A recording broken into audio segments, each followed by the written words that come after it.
Et 5h bientôt 10 sur Sud Radio, c'est l'heure de notre rendez-vous des experts de chez Metro, notre partenaire, premier fournisseur des restaurateurs indépendants en France. Ce matin, on prend la direction de Cherbourg. Et je ne sais pas si vous sentez, mais il y a comme un petit air de vacances. C'est normal parce qu'on va parler des moules. Bonjour Yannick Choblet. Bonjour Benjamin. Comment allez-vous ? Ça va très bien, merci. Merci en tout cas d'être une nouvelle fois avec nous ce matin. Je rappelle, vous êtes chef de marché chez Metro, marché marché chez Metro. Alors expliquez-nous, où elles sont produites ces moules que l'on trouve dans nos assiettes ? Alors les moules, elles sont produites, il y en a un petit peu partout dans le monde. Ouais. On va plutôt parler de ce qui est fait chez nous. On a une belle production nationale de moules qui représente à peu près 65 000 tonnes. Donc c'est un gros morceau avec plusieurs types de moules et surtout pas mal de régions productrices. C'est quoi les régions particulièrement productrices justement en France ? On a tout le littoral, que ce soit le littoral méditerranéen ou atlantique et en remontant jusqu'à la Manche. Donc on a des moules un petit peu dans toutes les régions avec des modes de production parfois un petit peu différents et des décalages de saison. Alors justement, c'est quoi ces modes de production différents, Yannick ? Alors on parle souvent de la moule de Bouchot qui est très connue, qui est haute en couleur parce qu'elle est sur des sites qui sont assez fabuleux et le produit est lui-même fabuleux. Ensuite on a des modes de production un peu moins connus mais tout aussi volumineux, par exemple comme la moule de corde, qui seront un autre mode de production de moule.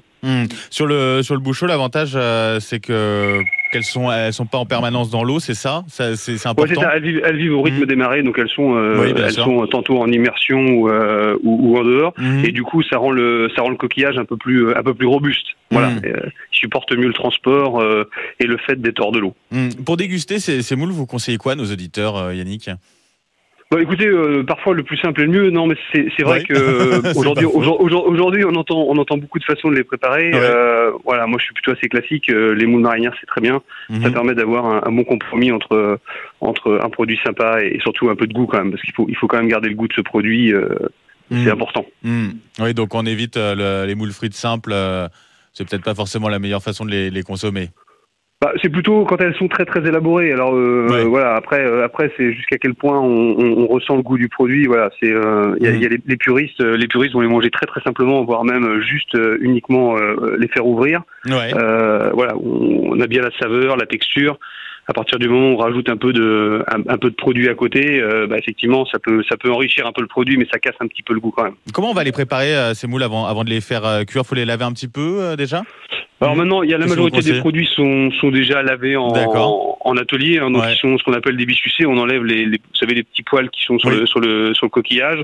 On va les nettoyer, on va enlever les petites crépudules. Les produits aujourd'hui sur un Bouchot sont plutôt déjà très propres quand on les cueille, mais ils sont systématiquement nettoyés en atelier ou presque.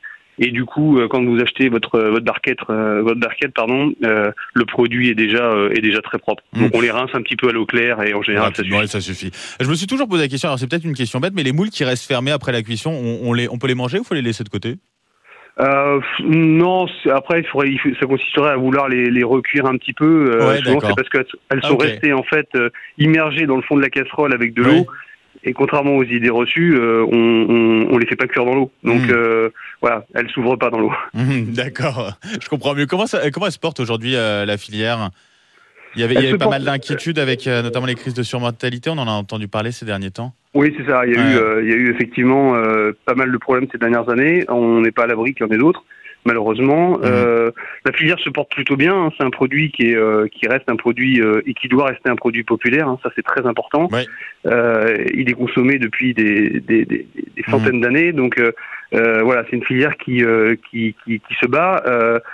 Voilà, c'est des produits qui malheureusement subissent les aléas de la nature. Donc, parfois, ça peut aussi avoir une incidence sur le prix ou sur la disponibilité à un instant T. Donc voilà, c'est les défis de demain, c'est plutôt cela. C'est pas la consommation proprement dite, c'est plutôt cette disponibilité qui doit rester importante. En tout cas, c'est le bon moment pour en consommer actuellement. Là, on est vraiment dans la bonne période. Alors, on va même sortir d'ici peu de la vraie bonne période. Les premières Bouchots arrivent en général juste avant l'été, donc plutôt vers le mois de juin-juillet. Elle monte en taux de chair au fur et à mesure de l'été. Là, elle est encore très très bien. Et puis, plus on va avancer dans les mois d'hiver, plus elle va commencer à maigrir, entre guillemets. Et en général, on considère qu'on a un arrêt de la saison, en tout cas sur la moule de Bouchot, qui va s'opérer entre les très mauvaises années la fin décembre et les très bonnes années le mois de février. Bon, bah alors on en profite. Ça me donne envie en tout cas de manger quelques moules ce week-end. Ce serait pas mal, tenez. Merci Yannick Chauvelet d'avoir été avec nous ce matin. Très bonne journée à vous et à bientôt. Merci, bonne journée. Au revoir. Je rappelle, vous êtes chef de marché Marais à Cherbourg pour Métro.